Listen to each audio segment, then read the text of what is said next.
Hola, hola. Welcome back to PettyScopes. I'm Karen from Pretty and Petty Podcast. Welcome to my little YouTube page set on astrology fun facts. And obviously, if you're coming back and this is episode 6, you like it. And I like you. So thank you. Thank you for supporting and thank you for watching. As always, I start off with some Palo Santo or sage burning, just a little something to take away the stress, relieve the fatigue of the day. If you're like me, you work, corporate America, love it, pays the bills, but it's exhausting. So come, let this smoke clear your way. Enjoy, grab some wine, and let's talk shit about astrology. Yeah, just saying, that's really corny. No, seriously, but welcome. Today's episode, we're going to be discussing and talking about elements of astrology. Now, what I mean about elements is we're going to go take it back a few steps. We're going to go back to high school science, right? The elements, 4 major elements of science, right? Of Earth being one of them, but we have water, we have fire, we have air, and we have earth, right? So our astrological sign falls into one of these elements, right? So water, you have Pisces, Cancer, Scorpio. Fire, we have Aries, Leo, Sagittarius. Air, we have Gemini, Libra, Aquarius. And earth, we have Taurus, Virgo, Capricorn. And yes, I have it written down because I cannot remember all these things in my head. But why am I sing-songy? Sorry. So elements. So each of our astrological signs falls into these categories, all right? So our astrological signs have certain characteristics, right? But as a whole, falling under these elements, you have characteristics that you share amongst your brethren signs, okay? Take, for instance, the water sign, right? The water, the Pisces, the Cancer, the Scorpio. They're very fluid. They're just like water. They're fluid, right? They're emotional. Water signs are an emotional sign or set of signs. They're nurturing, but they're very private. They are the psychics of astrology. They have really, really heavy, high intuition. So if one of those signs tells you that they had a dream or they had a vision or they saw you something, believe them, okay? Because they are known for their intuition and psychic abilities. The fire signs, the Aries, Leos, Sagittarius, okay? These are born leaders. And I'm not saying this because I am a Leo and I have a Sagittarius rising, but they are known to be born leaders. They are also impulsive, they are passionate, they're idealistic, they're creative, and they're courageous. So, fire signs. Earth, Taurus, Virgo, Capricorn. They are reliable, practical, sensual, pragmatic, and grounded. They are the more cautious of the signs. They definitely have their feet firmly grounded to the earth, okay? They are not in La La Land.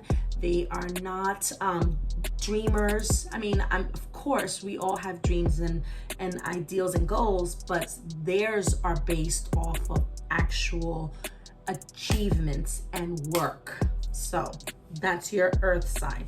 So the air signs, you have Gemini, Libra, Aquarius. These are your humanitarians. These are the philanthropists of the world. They are actually here to do something for the good of others.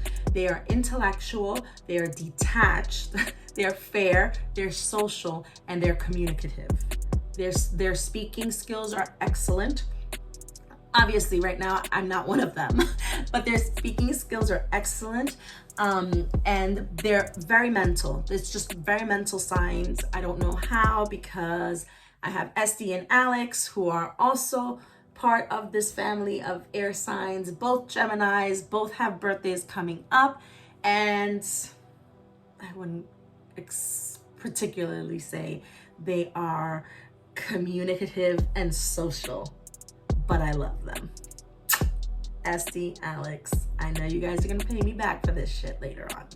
Love you.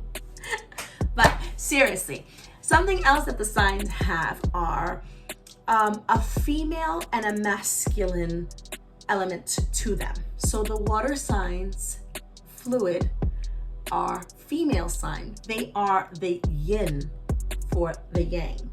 The fire sign is a masculine sign. It is the yang to the yin. That sounds so ridiculous. I'm sorry. The earth sign is also female. It is a yin, and the air sign is masculine. It is a yang.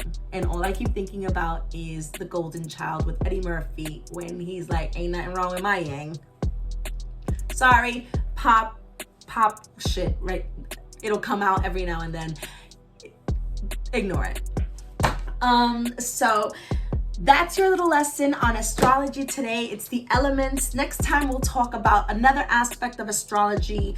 We have the fixed, mutable, and cardinal elements of your sign. We'll get into that. I'm always saying fixed sign. We'll get into that. Next episode, we'll talk a little bit more about that, and we will be in Gemini season. But moving right along, we are going to go into my favorite part of the episode, which is your oracles. Okay, so today I am so proud to be using this the Borikén oracle by Joanna Robles. So I was literally on a waiting list for these cards. These oracle cards are dedicated to the Taino and African ancestors of Puerto Rico. And if you know me, you know that I am Dominican, but I have also roots in Puerto Rico. So I'm fascinated. I was totally drawn to these oracle cards. I wanted to get my hands on them. And, for your information also, I will be going and traveling to Puerto Rico in a few weeks with my co-hosts. So maybe we'll do an episode from there. But without further ado, I pulled a card for you guys from this deck, which is they're absolutely beautiful. For your card today, it's permission. You are allowed to experience joy and are worthy to accept love from whoever and wherever. Give yourself permission to be happy. Isn't that awesome? Isn't that beautiful? Give yourself permission. You have the right to be happy. You have the right to be loved. You have the right to be here. You are nowhere near in anybody's way, and we want you here. And we love you. And secondly, from another oracle deck, which I don't think I have the name of it. I ordered decks from Etsy, which ordinarily they are created. They have like small businesses, etc. But these were really cool, and I selected this. Well, I shuffled this one, and this one came out, and it says music. Music can heal wounds that medicine cannot touch. And if this isn't facts, I don't know about you guys, but when I'm down and out, if I need a pick-me-up, whatever, I always throw on my favorite jams or my favorite tunes, whether they be slow jams, oldies, newbies, I don't know. I don't give a shit if it's Meg Thee Stallion.